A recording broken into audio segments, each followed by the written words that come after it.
Namaskar and welcome to Bharat This Week, your comprehensive weekly news update. I'm Laura Anika and here are this week's top stories.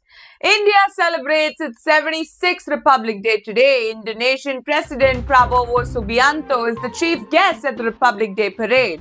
The event features 31 tableaux on the theme Swarnim Bharat, Virasat or Vikas and a tree service tableau showcasing armed forces integration. For the first time, 5,000 artists performed along the Kartavya Path with 300 musicians playing traditional instruments like Shehnahi, Nadaswaram and Dhol. A contingent of 152 Indonesian Armed Forces members and a 190-member military band also participated.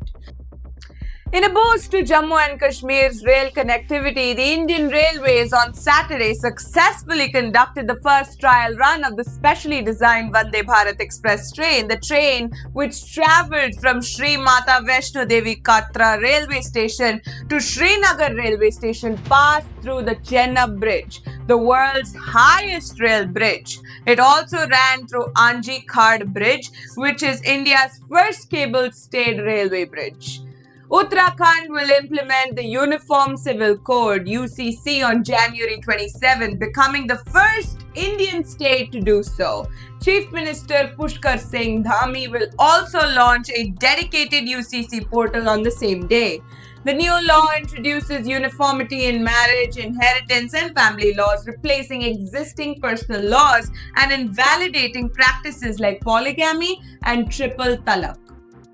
Padma Awards 2025. The central government on Saturday announced the recipients of the coveted Padma Awards. The awards are given in three categories: Padma Vibhushan for exceptional and distinguished service, Padma Bhushan, distinguished service of higher order, and Padma Shri, distinguished service. This year, the government has awarded 7 Padma Vibhushan, 19 Padma Bhushan, and 113 Padma Shri awards.